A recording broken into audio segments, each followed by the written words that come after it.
Today, I want to celebrate the little people in your life. To meet your children right where they are, you need to understand where they are and how to bridge that gap between where you are and where they are. Today, I'm going to share with you one of my favorite A.A. Milne quotes from Winnie the Pooh and see how this applies to the little people in our life, to celebrate them, and to help us reach right into their hearts. Hi, I'm Kenna, and I help parents inspire an environment of learning in their home. I'm glad you're here. This is the quote from The House at Pooh Corner by A.A. Milne. By the time it came to the edge of the forest, the stream had grown up, so that it was almost a river, and being grown up, it did not run and jump and sparkle along as it used to do when it was younger, but moved more slowly, for it knew now where it was going, and it said to itself, "There is no hurry. We shall get there some day." But all the little streams higher up in the forest went this way and that, quickly, eagerly, having so much to find out before it's too late. Isn't that delightful? And while you could argue, the opposite, that it's the adults saying, hurry up, hurry up, hurry up, and the kids are saying, wait, I'm in the middle of something, right? You could argue the opposite, but I think it's still the principles beneath it apply, because our children are so full of curiosity and delight, and when they're in something, they're in it, right? And then they can move on to the next thing and be just as in that so quickly and eagerly, right? Just because there is so much to find out in the world. My husband always jokes that there's an energy transferal system that goes between adult and child, because the adult can be sitting there watching the child with all their energy, and it makes the adult tired, right? The child seems to have more and more energy, and the adult gets more and more tired just watching them. Which is a funny way to just say, that those kids, that endless energy of kids, where do they get it? Where do they get it, right? And isn't it also insightful? We can use that innate curiosity, that innate energy, to introduce them to all the things in the world that are so interesting to know and to understand and to discover. I think those ages, those kid ages, are the perfect age to discover, to explore, to be presented to all the amazing, wonderful things there are to learn in the world. And today I just want to share with you 3 ideas of how to do this, right? How to meet them where they are, how to use that energy and creativity and that fun and jumping and sparkling of children to give them a good education. The first one's pretty self-explanatory. It's just to simply follow their interests. If they're interested in something, help them discover more ways to dig in, do a project, and understand it better, to use their energy to delve in and get excited about the things that they've noticed, they've wondered about, and they've asked questions about. Support their learning and encourage them to present it to others, to do something in a way that they can make and show or read about and then tell. And any time that they have that purpose in mind, that also cultivates that innate desire for them to share what they know about the world, to come and tell somebody else that they love about all the things that they're discovering.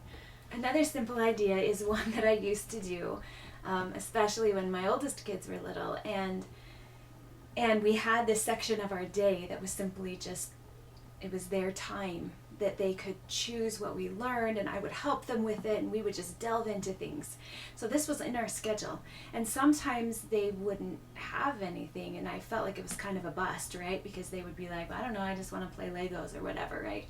And I read in John Holt's How Children Learn, something that he did in the classroom, and I thought, I'm going to try it, and I totally did. I would just grab something, a learning activity that I thought would be engaging, and I would just go in where they were playing, and I would sit down and start doing it. Near enough that they would notice, but not force them, not even invite them with words, actually. It was an unspoken invitation, and I would sit down and I would just be doing this activity over there, and pretty soon they would come over and they would join me. So I feel like maybe, their curiosity is so wide and so big that they don't exactly know everything yet about what there is to be excited about, but they are easily drawn in those young ages, and it's a fun time to inspire them that way, just simply by doing.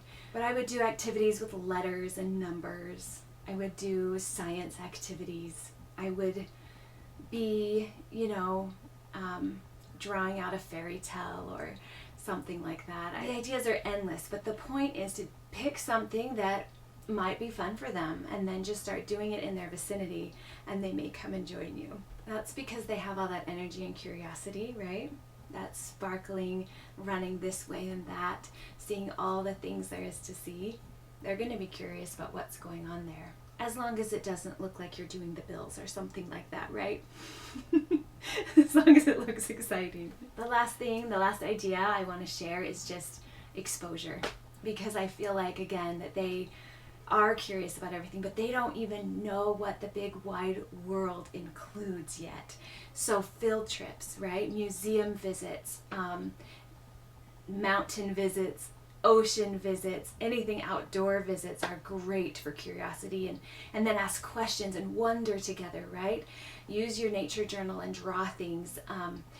Just go out into the world and ask questions. Museums, art museums, science museums, children's museums, history museums. Just go and expose them to things.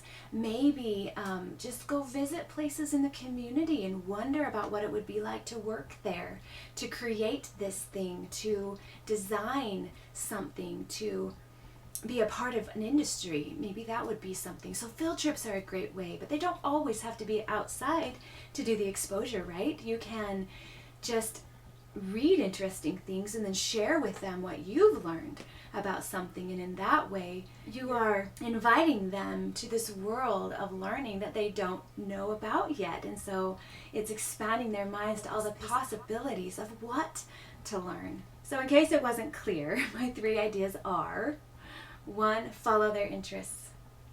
2, give unspoken invitations for them to join you in something interesting.